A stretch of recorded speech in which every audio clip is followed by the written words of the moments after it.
Hey, hey. So it's not dark and dusk anymore. Hey, good morning, you guys. Good morning.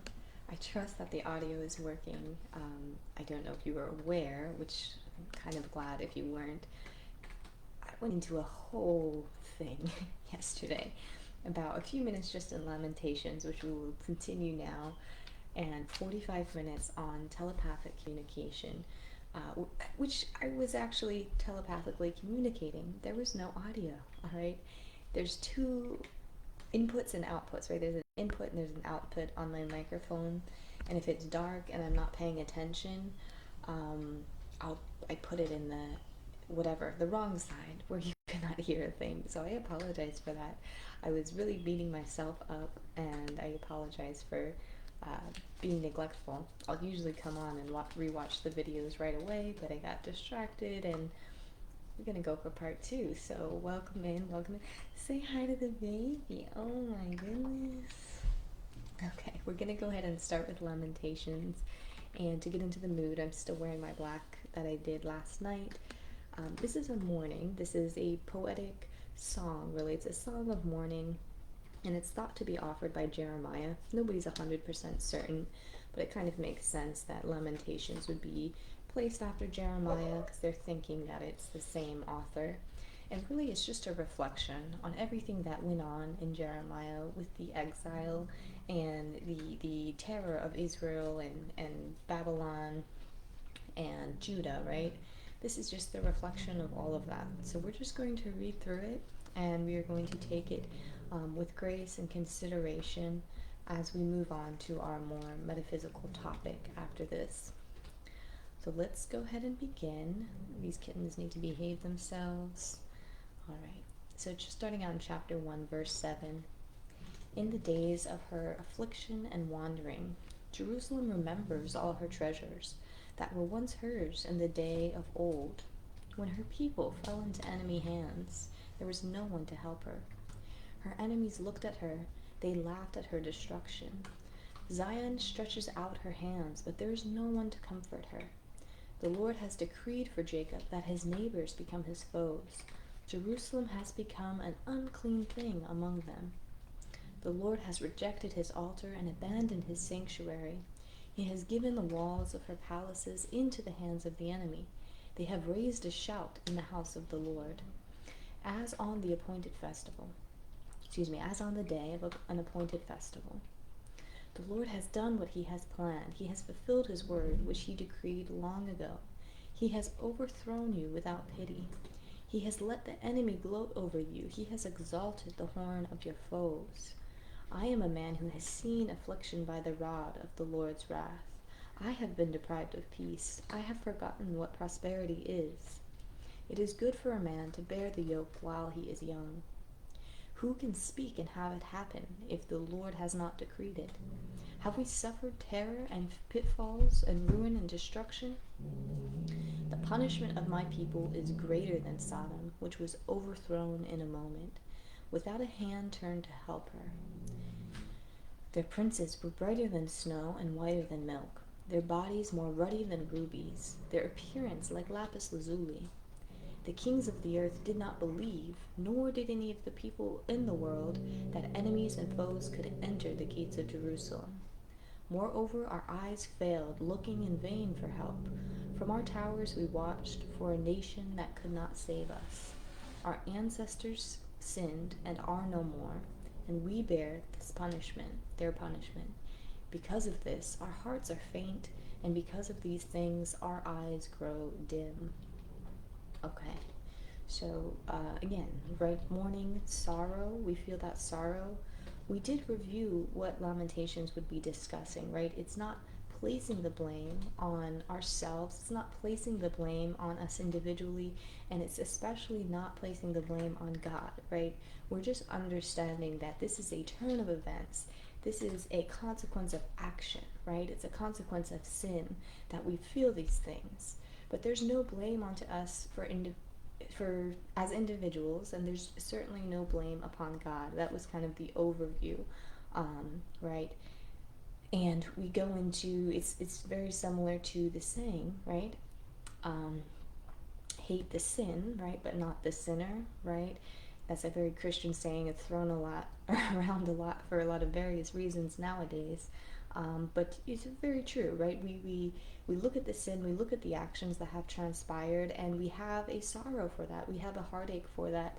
But we don't hate the people, right? We personify Israel as a her, right? As a she, as a land, right? The land is her, she. It's kind of ironic how they always talk about that, but that's just how it's placed, right? And if you hear like a growling, baby girl, just relax. It's my baby girl. She does not like when Colin comes and interrupts her for whatever reason. Go outside, honey. She essentially lives outside. That's why you don't see her too often. But Colin is just obsessed with her, man. Oh my gosh. Chases her all around. And something I was going to point out in this, and I will point it out, we're talking about, right, this punishment of my people is greater than Sodom. And it's so ironic, right? I didn't say a word last night. It's actually, I negate that. I said a lot of words last night. And nobody was able to hear what I was saying. But I was speaking it, vocally, verbally. And, I feel like somehow the energy and the message did get across, because just after, somebody, a good friend of mine, did post something in relation to this, and I'm like, oh, that's interesting. I realized that after there was no sound at all, so I'm like, oh my gosh, I'm gonna have to do this all over again. But we're talking about, they bring up Sodom in this, and something I just want to rehash again, right? And it's very true. Okay, the atrocities of Sodom are not what people make it out to be, right? I think it's a little bit, the viewpoint has changed now versus maybe how it was a few years ago, but it's not what people like to make it out like, oh, it's all non-heterosexual relationships, right? All of LGBTQ, that was what was happening in Sodom, and that's just not true. Okay, the Sodom that was happening, the sodomy that was happening at that time was very power based, right? It was very power based. It was not based out of love.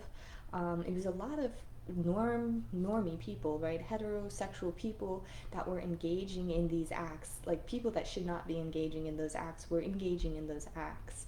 I know you can kind of marvel at the fact that we do have a very large growth of LGBTQ community, and a lot of people are identifying. Sodom and Gomorrah was not what that was. Okay, that was something completely different, very power-based. It says here it was overthrown in a moment. And how was it overthrown instantly? It was actually by two angels, two real heavenly angels that came down and started the destruction and finished the destruction in a moment, right? It was very, very quick. And they're saying, though, the princes of this nation, of Sodom, were brighter than snow and whiter than milk. So they were beautiful, beautiful people. And this is the part that I wanted to pay attention to. Their bodies more ruddy than rubies, their appearance like lapis lazuli. So they're likening these beautiful people, right? These beautiful, powerful people to that of angels. And why do we say that? Because Ezekiel talks about these appearances of angels, right? Having gemstones all over them, right? Gemstones, gold, like lapis lazuli, rubies, onyx, anything that you can think of as a gemstone, an angel is adorned with that. At least that was in Ezekiel's vision, right? We all see things a little bit differently. So they're talking about this great nation of angelic-like beings, but they weren't necessarily angelic, because we had the real angels coming down and really just righting their wrongs and saying, like, listen, no, this is not for you, okay? This is not for you. We have to move on from that. So, very power-based. It was a nation that destroyed a lot of families, broke a lot of hearts. Okay, it was a very manipulative nation. Like imagine these beautiful people, right? Going around and just manipulating and using things against each other and trying to attain this power that was, in essence, an illusion. Because if we remember what we read in the Circle 7 Quran, power is just an illusion. It's just a guise of what we think is power. really it's all about energy versus power. And I hope we get to talk about that more, because I think that's something that people get confused. We think power is a real force, and we think that power is a real thing that we can attain and grab onto and use. It's but an illusion. And I think that's actually becoming more and more clear as we do our political deep dives and things like that. We can tell it's just a fugazi, if you know what I mean.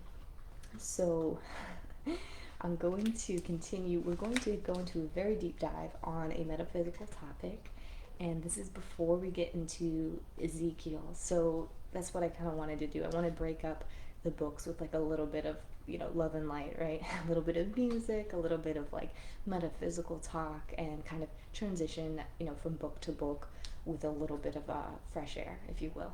Okay. So I do appreciate you guys for listening. I will get back on here in a few minutes.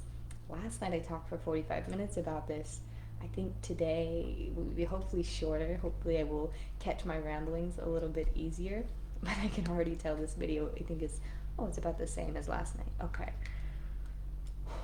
I will be back in just a second. Thank you guys for listening and being present. If you're here hearing me right now, I thank you so much. So I'll get back to you in a second.